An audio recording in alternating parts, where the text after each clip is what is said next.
Ready start.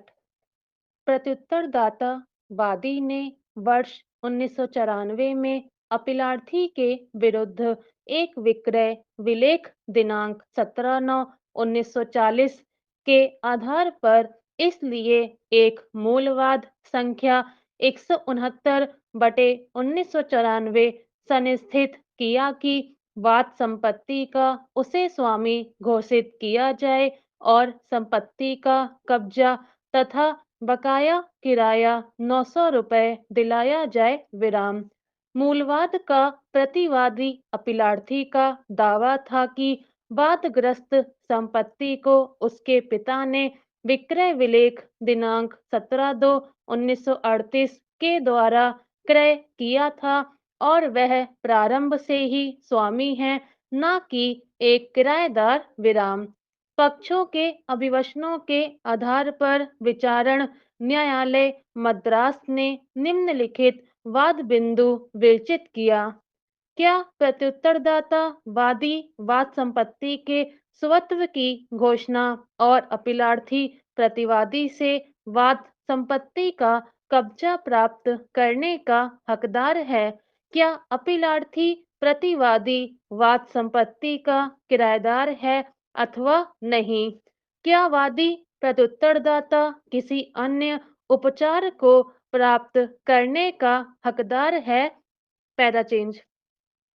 निर्णय दिनांक 22/1/1998 के द्वारा विचारण न्यायालय ने यह अभिनिश्चित करते हुए वाद निरस्त कर दिया कि वादी प्रत्युत्तरदाता यह साबित करने में विफल रहा कि वाद संपत्ति उसके पिता द्वारा क्रय किया गया था विराम। तदनुसार सभी वाद बिंदु वादी के विरुद्ध निर्णीत किया, क्योंकि वादी कोई किराया करार रसीद या अन्य साक्ष्य पेश करने में विफल रहा, यह दर्शित करने के लिए कि प्रतिवादी अपीलार्थी एक किराएदार था विराम। इस निर्णय के विरुद्ध वादी प्रत्युत्तरदाता ने प्रथम अपील अधीनस्थ न्यायालय में प्रस्तुत किया, जिसने साक्ष्यों के मूल्यांकन के बाद निर्णय आदेश दिनांक 17/9/1999 के द्वारा प्रथम अपील अनुज्ञात किया और विचारण न्यायालय के निर्णय दिनांक 22/1/1998 को निरस्त करते हुए अभिनिश्चित किया कि वादी प्रत्युत्तरदाता प्रतिवादी अपीलार्थी के विरुद्ध वाद संपत्ति के आधे हिस्से के स्वत्व की घोषणा प्राप्त करने तथा उक्त संपत्ति पर का आय प्रभार प्राप्त करने का हकदार है, किंतु वह कब्जा प्राप्त करने का हकदार नहीं है विराम।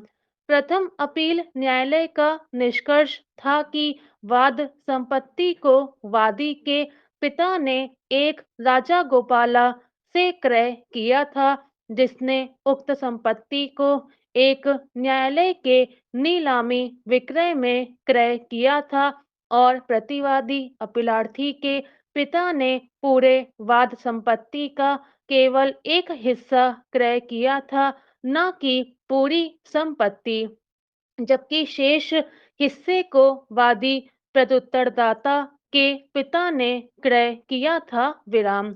प्रथम अपीलीय न्यायालय ने साक्ष्यों के परिशीलन के बाद निष्कर्षित किया था कि प्रतिवादी अपीलार्थी के पिता और उसका परिवार वर्ष 1940 से ही वाद संपत्ति पर निवास कर रहा है और वादी प्रत्युत्तरदाता यह साबित करने में विफल रहा कि अपीलार्थी वाद संपत्ति का एक किराएदार है, किंतु प्रतिवादी ने पूरे संपत्ति का लाभ लिया विराम। इसलिए वह वादी को पिछला आय का भुगतान करने के लिए उत्तरदायी है विराम। वादी और प्रतिवादी दोनों ने ही प्रथम अपीलीय न्यायालय के निर्णय के विरुद्ध मद्रास उच्च न्यायालय के समक्ष द्वितीय अपील संख्याएं 558 बटे 2000 एवं 64 बटे 2000 प्रस्तुत किया विराम। आक्षेपित निर्णय दिनांक 6/11/2008 के द्वारा उच्च न्यायालय ने प्रथम अपीलीय न्यायालय के निर्णय को निरस्त करते हुए स्टॉप